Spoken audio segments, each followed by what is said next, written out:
अस्सलाम वालेकुम वरहमतुल्लाहि वबरकातुहू। आज का हमारा जो टॉपिक है वो आर्मी तरमीमी एक्ट, सदर आरिफ अलवी का हाल में ही ट्वीट और पीडीएम का इस पे रिएक्शन और मौक़िफ़। मेरे नज़दीक और मेरा इस बारे में पॉइंट ऑफ व्यू, जिससे आप एग्री भी कर सकते हैं और डिसएग्री भी कर सकते हैं और अपना भी पॉइंट ऑफ व्यू शेयर कर सकते हैं। तो मेरे लिए ये आपका पॉइंट ऑफ व्यू बहुत ज़रूरी है, तो प्लीज़ कमेंट बॉक्स में अपना पॉइंट ऑफ व्यू, चाहे वो मेरे से कंट्रास्ट हो, जिस तरह का भी हो, आप खुले दिल के साथ लाजमी शेयर कीजिए। मेरा जहाँ तक ख्याल, मेरे पॉइंट ऑफ व्यू के मुताबिक जो पीडीएम है वो मामले की नज़ाकत को और इसकी सीरियसनेस को नहीं समझ सके, क्योंकि अगर उनकी रिजर्वेशन को सही मान लिया जाए कि इस तरमीमी एक्ट में सदर के पास दो ही ऑप्शन थी। नंबर एक कि वो उस बिल को जो है एक्सेप्ट कर लेते, और दूसरी ऑप्शन ये थी कि वो उस पर रिजर्वेशन लगा के या जो भी उनका अख्तलाफी नोट लिख कर वो वापस भेजते। और उनकी ये बात सही भी मान ली जाए कि जो कि सही हो सकती है, मैं ये नहीं कह रहा कि उनकी ये बात सही है या गलत है, टेक्निकली गलत है या सही है। अगर ये बात सही भी मान ली जाए कि टेक्निकली सदर आरिफ अलवी से ये गलती हुई है कि उन्हें या तो बिल पे साइन कर देना चाहिए था या उस पर अख्तलाफी नोट लिखकर उसे वापस करना चाहिए था। विदाउट अख्तलाफी नोट उन्हें जो है वो वापस बिल नहीं भेजना चाहिए था, क्योंकि सदर अलवी का कहना है कि मैंने अपने मातहत अमले को कहा था कि क्योंकि मैं इस बिल से एग्री नहीं करता तो इस वजह से ये बिल को एज इट वापस कर दो विदाउट सिग्नेचर, और मैंने ये कंफर्म भी किया था। अगर ये बात पीडीएम की सही भी मान ली जाए तो पीडीएम कि टेक्निकली ये सदर आरिफ अलवी से ये गलती हुई है कि उन्होंने उस पर अख्तलाफी नोट लिखे बगैर क्यों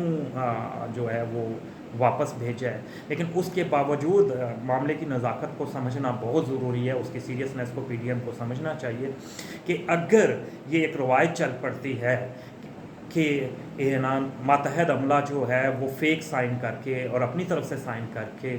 जो है आपके डिसीजंस को जो है वो अपनी मर्ज़ी से भेजने लग जाए, तो वो बहुत ख़तरनाक है। मैं ये कि समझता हूँ कि तमाम सियासी जमातों को, पीडीएम हो, चाहे पीटीआई हो, चाहे कोई भी हो, इस मामले की नज़ाकत को समझें और अवाम को भी इस मामले की नोयत की नज़ाकत को समझना चाहिए और इसको सीरियस लेना चाहिए और इसकी सीरियसनेस को समझें, ना कि इसकी पे अपने रिजर्वेशन लगा के या अपने मौक़िफ़ इस मामले में इसकी सीरियसनेस को इग्नोर करते हुए आप ये मौक़िफ़ इख्तियार करें कि सदर आरिफ अलवी से ये गलती हुई है या ये टेक्निकली वो पॉइंट ऑफ व्यू आप बेशक अपनी जगह, लेकिन उससे ज़्यादा ख़तरनाक ये है कि मातहत अमला अपनी तरफ से साइन करके वो डॉक्यूमेंट जो है सिग्नेचर आपकी मर्ज़ी के बगैर, आज सदर जो है वो सबसे बड़ा है। अगर सदर की मर्ज़ी के ख़िलाफ़, और सदर की मर्ज़ी के ख़िलाफ़ तो चलो बात समझ आती है, लेकिन सदर की मर्ज़ी के बगैर उसके फेक साइन करके डॉक्यूमेंट वापस भेजना, और इसी तरह फिर अगर सदर के फेक सिग्नेचर हो सकते हैं तो फिर किसी चीज़ की ऑथेंटिसिटी नहीं रहेगी और हर चीज़ तबाह हो जाएगी। मैं हाथ जोड़ के सब सियासी जमातों को कहूँगा और मैं उनसे रिक्वेस्ट करूँगा कि वो प्लीज़ मामले की नज़ाकत को समझें और इसकी सीरियसनेस को समझें, इसको इस तरह डिफेंड करने की जगह बल्कि इस नज़ाकत को समझते हुए आप इसको सीरियस लेते हुए इस चीज़ पे एहतजाज करें और इसको चैलेंज करें कि ये चीज़ अगर हुई है, अगर ये सही है कि आरिफ अलवी की मर्ज़ी के बगैर, जो कि सदर हैं, जो इतने बड़े ओहदे पे फाइज हैं,